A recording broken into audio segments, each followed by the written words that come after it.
tell us more about the historic background of the sort of expulsion of the death march, to understand the extent of the phenomenon, and also to understand the extent and the depth of the hatred that existed at that time in 45 between the Czech people and the German people. Because up until 45, they had been living together on the same area. So, Mr. Posselt, the floor is yours.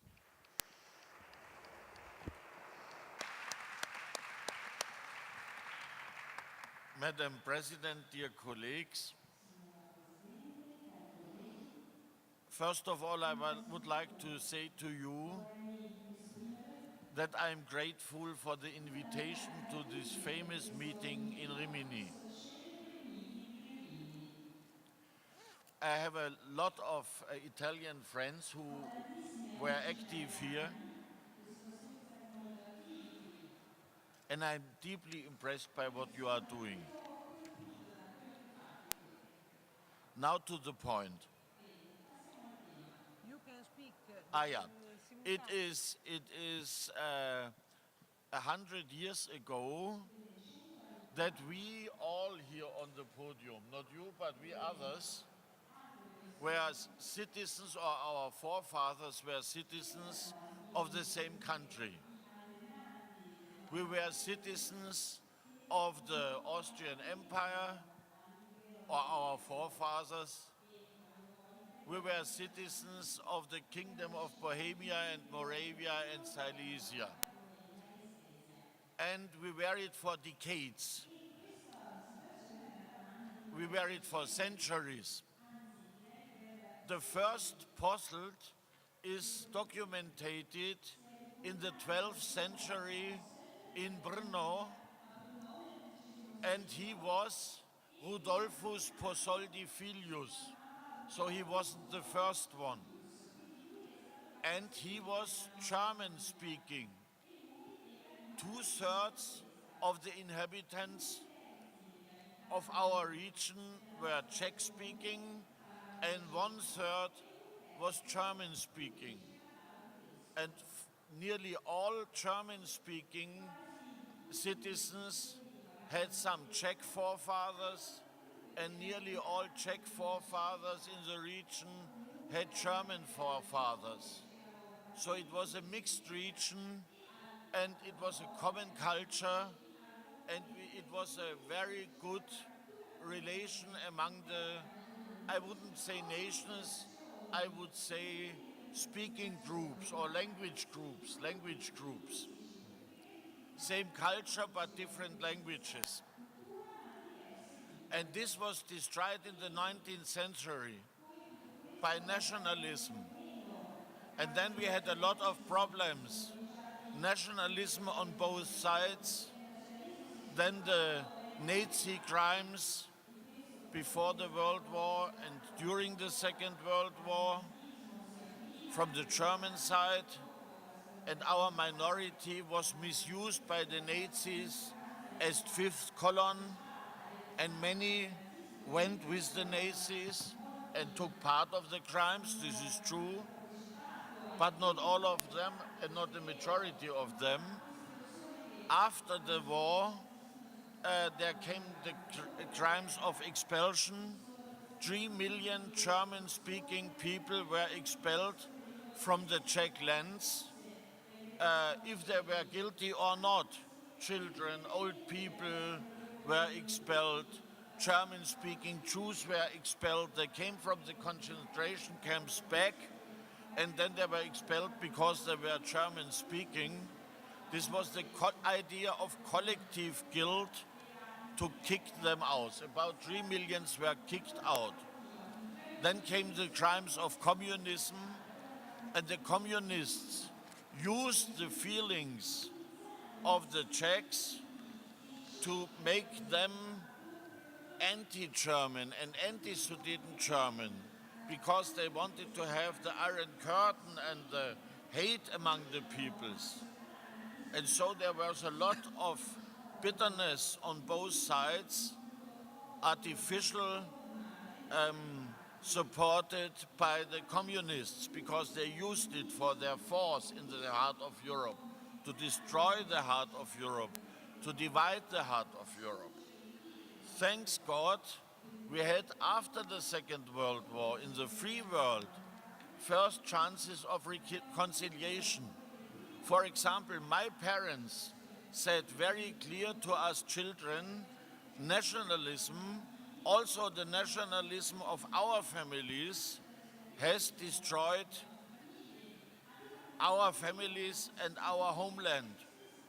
And your generation must do what is possible to build up a free Europe. And we started with this as very young people, and many of us did it supported by old people who learned from the history. But behind the Iron Curtain, it was not possible to have such activities. But we cooperated with the underground. First visit in Czech Republic as speaker was in 1988. I was there to speak at the Forbidden Underground University, which was founded by civil rights fighters, by the opposition against communists. It was illegal, but it was done, and I had the chance to speak with them. And so we had discreet contacts, but not official. And after the fall of the Iron Curtain, we had the chance to have a new beginning. First of all, there was an euphoria, very positive feeling on both sides, but then both sides were not prepared enough. There was an enormous disappointment, and it was used by nationalistic politicians to create tensions between Czechs and Germans, Czechs and Sudeten Germans. And we had these problems till 2-3 years ago. Here are friends in the room, Czech friends. I'm working with them since 25 years. They did a lot in this time, but some people on the top of the politics, especially also some leading politicians in Czech Republic, were in this nationalist thinking. But in some cities, people started from the base against nationalism. They came from the base and they forced politicians to be more open for reconciliation. Most of them were Christians like we, some were Jews, but it's interesting, a huge majority were believers. Believers on both sides who did what they could for reconciliation. And 2 years ago, and the colleagues will tell you about it, the city of Brno started, after a long preparation by young people, an initiative which is fantastic. They gave an answer to the so-called Brno Death March, which was 71 years ago, a march of thousands of German citizens in Brno to Austria, where many were killed and many died on the streets and so on. This was a horror after the Second World War, not during the war. It was not a war crime. It was after the war. It was a post-war crime. And they did what they could to think about this march, and they protested against this so-called death march 70 years ago from Czech Brno to Austria, with a march from Austria to Brno, together Czechs and Germans, Czechs and Sudeten Germans. And this march was a march of life, protesting against the march of death. It was a Christian pilgrimage, and what is fantastic, I had the chance as the leading representative of the 3 million Sudeten Germans to receive this march in the city of Brno, together with the Lord Mayor and with the Bishop.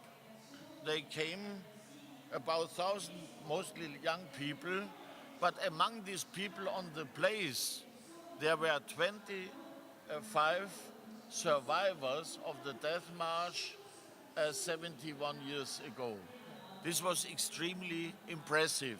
And since this time last year, we have regular meetings in May remembering this horror of nationalism and to work together for a Christian-based Europe. Thank you very much.